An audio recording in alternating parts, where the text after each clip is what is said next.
Now it's time for another Board Game Brawl preview with Nick Minahan, sponsored by BoardGameBliss.com.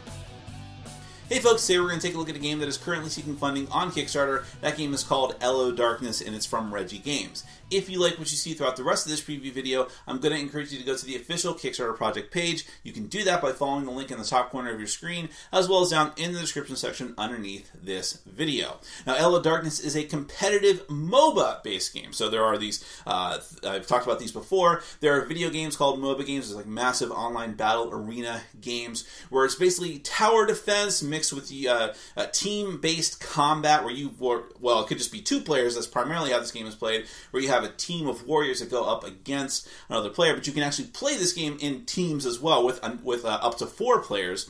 But the basic premise is you have these fantasy and science fiction warriors from different types of classes and their support units as well, and you have to try to get through these different lanes, the 3 main lanes of the game, to get across to your opponent's main fortress, shatter through that, and win the game. But of course, it's not quite that easy. There are lots of different special abilities and special action cards. You have to rip through towers and all types of different things.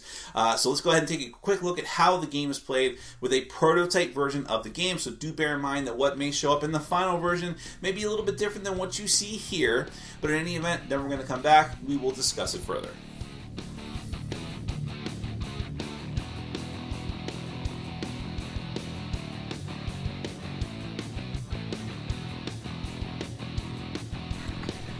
ELO Darkness is a competitive game based on MOBA video games, primarily for 2 players, but can be played with up to 4 players on teams, and there will even eventually be a solo mode.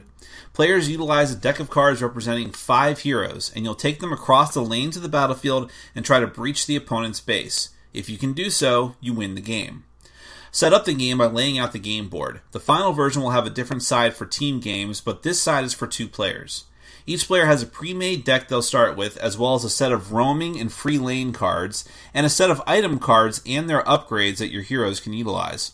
Tokens representing your laner heroes are placed at the front of the lanes, and your jungler and support heroes are placed in the slot area. In your deck, heroes, as represented by their cards, come in one of 5 different colored classes in 2 broad categories. Marksmen, mages, and fighters are called laners, who will be marching towards the enemy base. Junglers and supports are part of the gank categories, who will aid the laners. All heroes have special abilities they can use with particular timing, influence ratings for combat, and may also be traded in for resources in one of the game phases. Also in your deck are generic action cards, with their own special abilities and categories. Tokens representing the hero classes are placed on each player's side of the experience track, and a double-sided turn token is placed at the head of that turn track, with each player being represented by either blue or orange. Location tokens are placed at intervals on each of the 3 lanes, denoting them as either desert, forest, or volcano. 3 minion tokens of different colors are placed at the midway point of the lane, and towers fill out the other spots, denoting areas you have to smash through to get to the enemy base. Tokens representing gold, monsters, and influence are also off to the side. After setup, each player draws 7 cards from their pre-made deck and may mulligan once and only once. Decide who goes first. There are 10 turns in the game, and each turn is broken down into 3 phases. Players will alternate performing each phase. The first phase is the farming phase. Hero cards have one of 3 icons in the top corner, denoting that you can either draw 2 cards, gain 2 gold, or gain either 1 card or 1 gold. Discard as many heroes as you want all at once and gather those resources. Discarding 1 or more heroes also lets you move them up 1 and only 1 space on the experience track by moving the appropriately colored token. Moving up this track increases hero influence, enhancing their cards. Also in this phase, you can use gold to purchase items from your own item deck and put them into play. Each player may only have 3 items in play at a time, though items can be sold and removed to get half the gold back rounded down, and every item may only be used by the denoted hero class. Alternatively, you may pay gold to upgrade an item to its more powerful version. Items are either triggered by actions in-game or activated by the player as one of their actions in a later phase. The next phase is backing, where you decide whether or not to retreat from one or more lanes. If you do so, move back the appropriate minion token representing your place on the lane. By doing this, you can draw one card and both players activate a roaming card. A roaming hero gains the gank trait and can be supporting the heroes in other lanes. If you back into a tower, you destroy it and gain either 2 gold or draw one card. The next phase is combat, and it's actually broken down into 2 sub-phases. In the deployment part, you play laner hero cards face down from your hand into the laner spots on the board. If you don't have enough hero cards, you have to play free lane cards to those spots. When both players have finished setting cards, they reveal them simultaneously. That moves you into the challenge part of the phase. Starting with the first player, they will declare that they're challenging a lane. Then that player, followed by the opponent, will take turns performing actions. For this action, they can play a gank card, which will add influence to the laner hero, chain together 2 of the same hero card to increase influence even more, activate one of their items that they've already played, or get greedy by gaining +1 temporary influence and then become threatened, which means it's more likely that that hero will get killed, but this also allows your opponent to draw a card as well in exchange for that temporary influence, or you can just pass your action altogether. After all of this, when both players have finished taking actions, you add up the influence on each side, and whichever side has more is the winner, and the minion token will press forward in the lane towards your opponent's base. This may end up in a destroyed tower, and depending on the gap in influence, may also result in 1 or more hero deaths, which may be easier if the defending heroes are threatened. Gain XP for the heroes that were used. Now, destroying a tower also makes it fast to travel. From then on, you immediately move to the next tower when you move, skipping empty spaces where towers used to be. At the end of the challenge, used cards are discarded and used hero tokens are exhausted by flipping them over. At the end of the turn, make sure you have no more than 5 cards, unexhaust hero tokens, and bring dead tokens back into the game but exhausted. Then, the turn order marker is flipped to its opposing side and moved up to the next station, which may trigger an event. Events can be things like fighting a new monster as a challenge, or gaining extra movement for the turn, etc.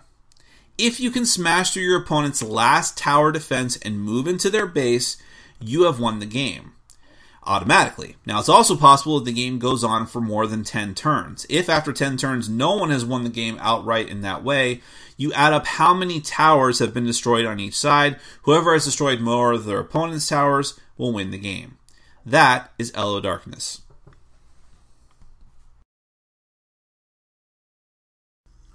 Well, I always talk about games that have a lot of replayability and also variance from one game to the next. It's no fun if you're just playing the exact same game over and over again, and there's just not a lot of... it's just, how many points do I get this time, and that's it. But in this game, not only do you have just lots of variety in all the different cards, those cards, the hero cards that you play and the action cards, you actually assemble your deck ahead of time. That's not something I could have showed you very easily in the overview, but you, in the final version, you will be able to build your own deck and take that into combat and play it against the other players. So now you have this huge variance between games. You're building a different deck, your opponent's building a different deck, and if you play it with up to 4 players, you have all these different things going on using different heroes, using different support units, and how they all interact and change from game to game is really the meat of ELO Darkness. It really brings out the variety of what's going on. But then you add to that the fact that you have this MOBA-based system where it sort of encapsulates everything from those types of video games, just in a more compact, streamlined game that you can play within a couple of hours. So the fact that you got the different lanes and you're marching down, destroying towers, getting resources, leveling up because you get experience for just playing cards or winning in combat, and then and using your heroes, which makes it easy. It's not just like, oh, I have to do this excruciating long process just to get experience points. No, you just have to use your heroes, and that just keeps the game going because now you're getting more powerful as you go up through the ranks. And everyone has a chance to shine. As it goes back and forth, you'll get to go first, and your opponent will get to go first. And just being able to use your laner heroes, but then you can having the capability to say, well, I'm going to abandon this lane, I'm going to go and help out at this other lane. There's just this like sort of versatile three-form way that the game is played, added together with your support units, and it's just, there's a lot going on, but it never feels too overly complicated. I didn't feel that this game took like excruciatingly long time to learn. Quite the opposite. You can get it up and running very quickly and play the game very quickly, depending on how in depth you get to it, where you're building decks ahead of time, and if you choose to play in the team game mode as well. But even then, the time goes by because you're always doing something. The game is always moving, and you're always moving forward.